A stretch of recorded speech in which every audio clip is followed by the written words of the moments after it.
Introduce Sergeant Shane Keaton to you. I know he's been your point of contact for the last several days, and we appreciate all the hard work he's put in. He's had a very difficult job. Our district attorney, Chris Conley, is joining me, and this is the press conference we've been talking about all week that we wanted to call. Casey White and Vicky White are in custody. There was a pursuit this afternoon in Evansville, Indiana. Evansville, Indiana is about 219 miles from here.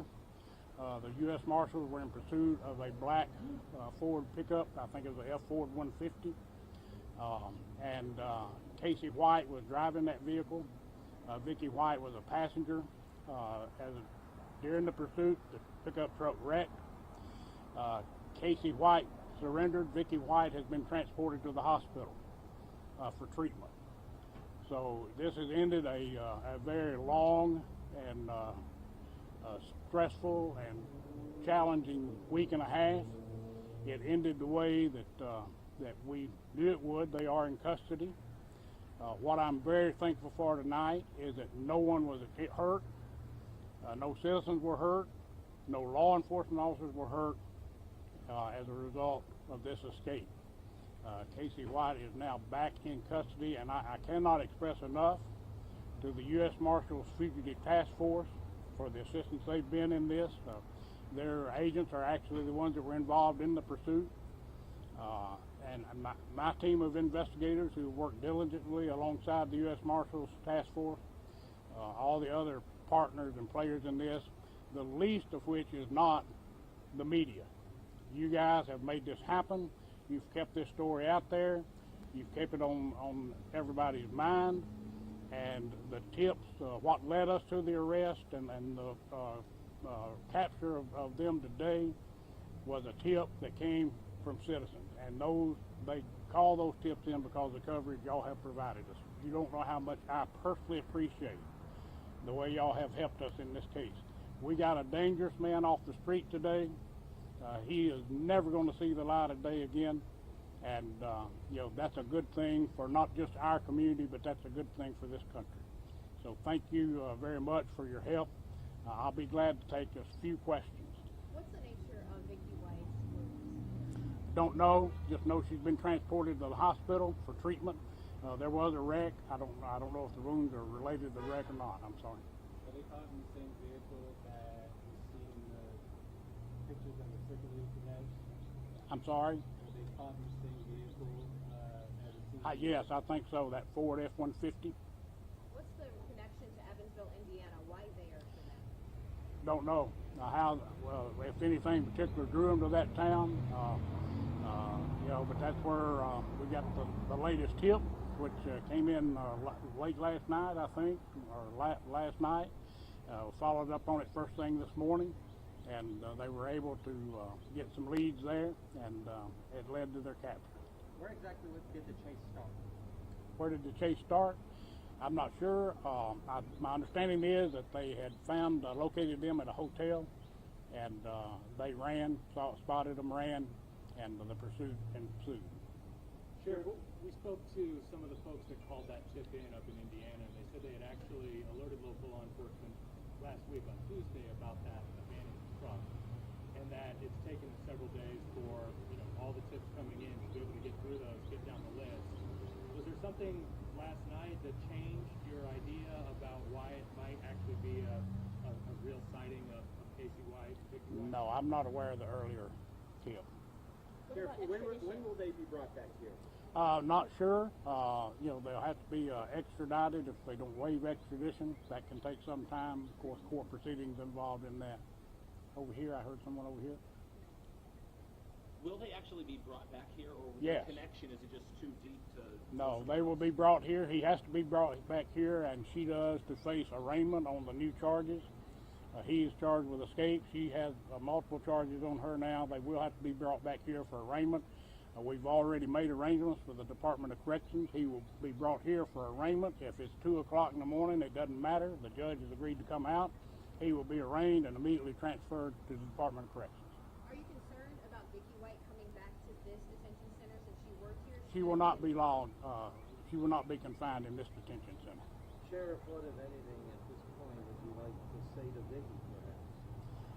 I hope she survives this. I don't know the extent of her injuries. I hope she survives it. We don't wish any ill will on Vicky in terms of her health or her well-being, but she has some answers to give us, and hopefully we'll have that opportunity to get those answers. Was there any kind of struggle?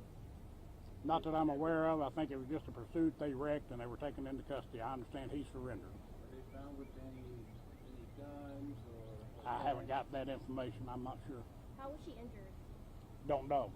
I don't know if it's a result of wreck or if it's some other kind of injuries. Is there any indication, Sheriff, that one of them shot themselves during this chase? Can't confirm that. I know that no law enforcement officers fired any shots for sure. Sheriff, the eyes of the country, people across the world, in fact, have been watching and following this manhunt, from here in Lauderdale County and now through 3 different states. How have you managed to keep going every day and keep that energy that we've seen here throughout this search? I just wanted to get them off the street. I was committed to that. I was committed to every resource we had available to us to use those resources to make this event happen, to make this press conference possible. Did you expect this outcome? I'm sorry? Did you expect this outcome? I did. I've always expected this outcome. I knew we would catch them. It was just a matter of time.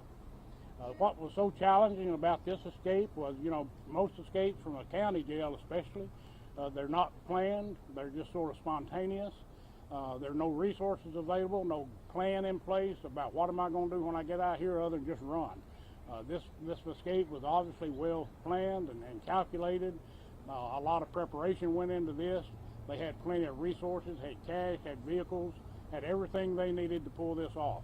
And that's what's made this last week and a half so challenging. We were starting from ground zero, and not only that, we were they got a 6-hour head start on us.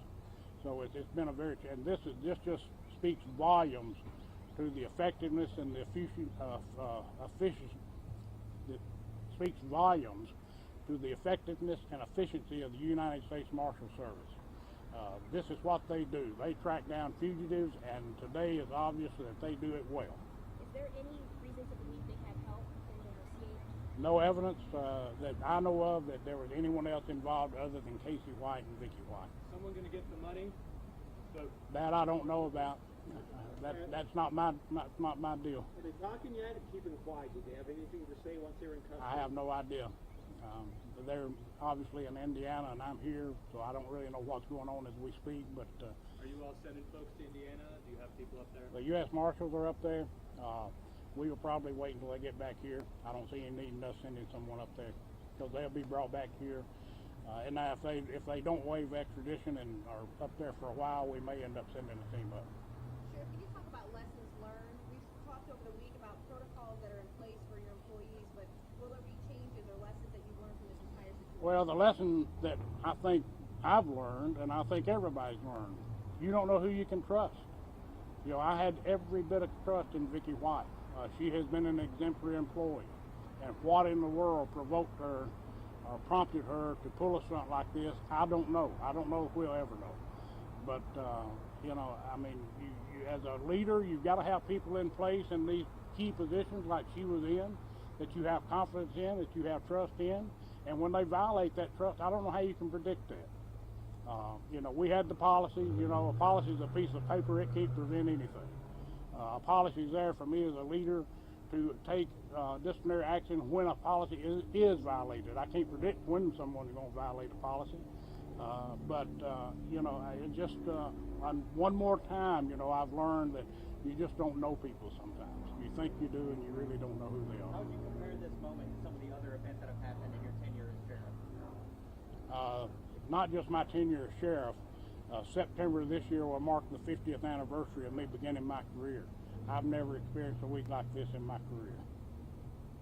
Sheriff, you've been in contact with Pat Davis, Vicky's mom, over the course. You had one sheriff that you said that was kind of your liaison. Yes. Have you spoken to her since their capture? I have not. That deputy is headed her on as we speak.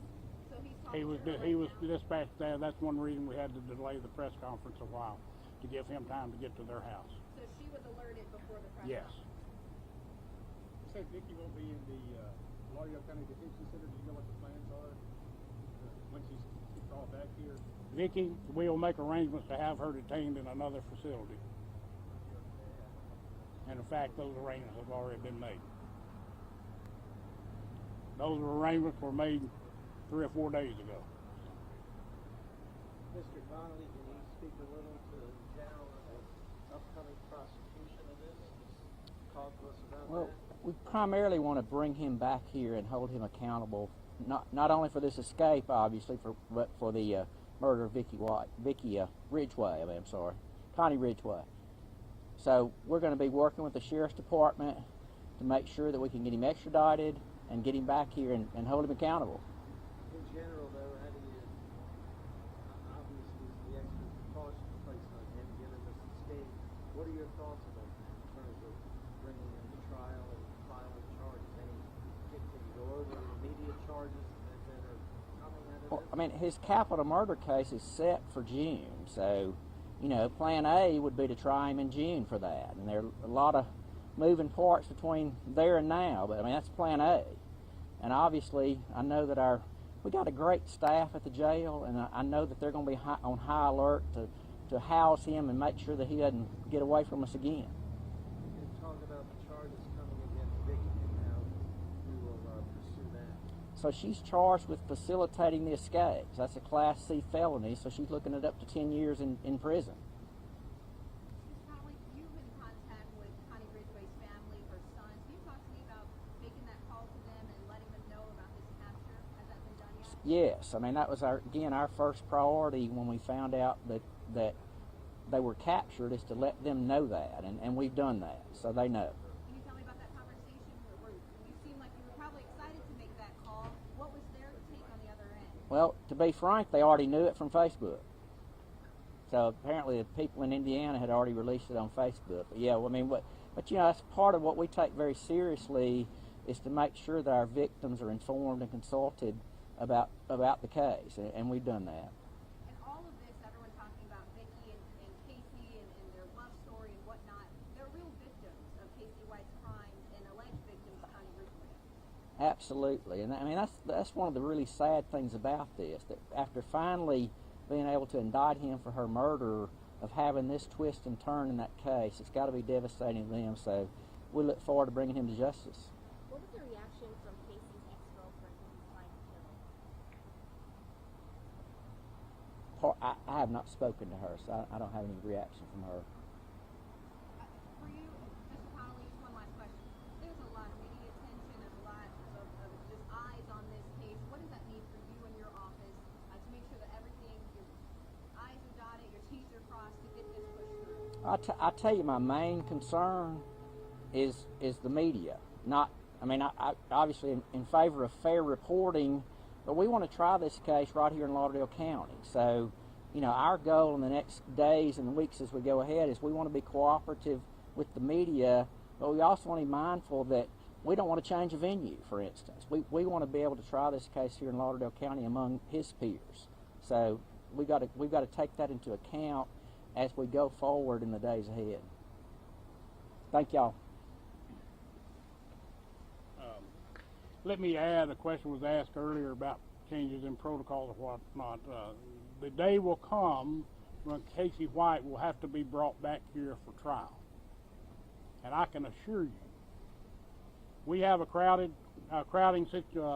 dilemma at our corrections facility. We have about 315 inmates with 256 beds.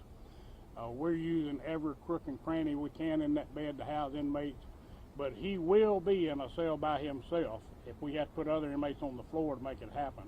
He will stay in handcuffs and shackles while he's in that cell, and if he wants to sue me for violating his civil rights, so be it. He's not getting out of this jail again. I'll assure you that. Any other questions? Thank you so much.